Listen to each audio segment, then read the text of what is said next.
ಎಲ್ಲರಿಗೂ ನಮಸ್ಕಾರ ರೀ. ನನ್ನ ಹೆಸರು ಅಮೃತ ರೀ. ಇವತ್ತು ಟಿ ವಿಯಲ್ಲಿ ನೋಡಿ ಸಾಕಾಗಿತ್ತು ರೀ. ಅದಕ್ಕೆ ಇವತ್ತು ಪಿಜ್ಜಾ ತಿನ್ನೋಣ ಅಂತೇಳಿ ಪಪ್ಪ ಮಮ್ಮಿನ ಕರ್ಕೊಂಡು ಬಂದುಬಿಟ್ರಿ.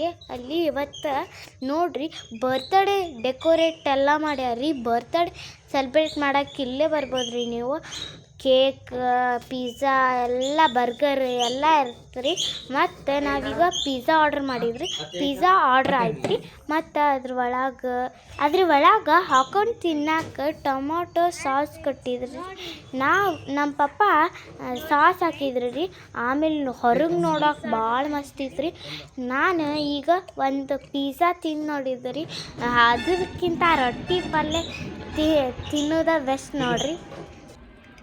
ಹೆಂಗೈತೆ ಮುಂಬೆ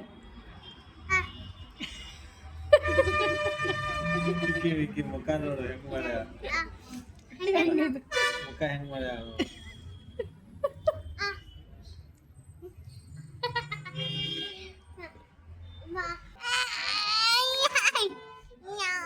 ಹೆಂಗೈತ್ರಿ?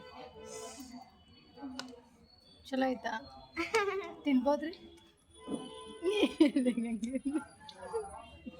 ನಾ ಇನ್ಯಾವತ್ತು ಪಿಜ್ಜಾನ ತಿನ್ನೋದಿಲ್ಲ ರೀ. ಪಿಜ್ಜಾಕ್ಕಿಂತ ರೊಟ್ಟಿ ಪಲ್ಯ, ಅನ್ನ ಸಾರು, ದೋಸೆ ಎಲ್ಲ ಬೆಸ್ಟ್ ರೀ. ಹಂಗೆ ನಾವು ಜ್ಯೂಸ್ ಕೊಟ್ಕೊಂಡು ಡಿಮಾರ್ಟಿಗೆ ಬಂದ್ವಿ. ಡಿಮಾರ್ಟ್ ಏನು ಅಷ್ಟೇನು ಗದ್ದಿರ್ಲಿಲ್ಲ ರೀ. ಕೊಬ್ಬರಿ ಎಣ್ಣೆ ಇತ್ತು ರೀ, ಐಸ್ ಕ್ರೀಮ್ ಪೌಡ್ರ್ ಇತ್ತು ರೀ, ಬಿಸ್ಕಿಟ್ ಇದ್ದವು ರೀ, ಮತ್ತು ಅಡ್ಗೆ ಮಾಡೋ ಇದು ಇದ್ದವು ರೀ, ಬ್ಯಾಗ್ಸ್ ಇದ್ದವು ರೀ ಮಮ್ಮಿಗಳಿಗೆ. ಮತ್ತು ಎಣ್ಣೆ ಪಾಕಿಟ್ ಇತ್ತು ರೀ, ಗೋಧಿ ಹಿಟ್ಟು ಐತೆ ರೀ. ಹುಡುಗ್ಯಾರ್ಗಂತೂ ಮಸ್ತ್ ಡ್ರೆಸ್ ಅದಾವೆ ರೀ. ಹಂಗೆ ನಾವು ಮಮ್ಮಿ ಅಡ್ಗೆ ಮಾಡೋ ಸಾಮಾನೆಲ್ಲ ತೊಗೊಂಡ್ರಿ. ಈಗ ರೇಷನ್ ತೊಗೊಂಡು ಮನೆಗೆ ಹೊಂಟೇವಿ. ಯಾರೂ ಫಾಲೋ ಮಾಡಿಲ್ಲ ರೀ. ನೀವು ಫಾಲೋ ಮಾಡಿರಿ, ನೋಡಿದ್ರಿ ರೀ. ಮನೆ ಎಲ್ಲ ಸುಸ್ತಾಗಿತ್ತು.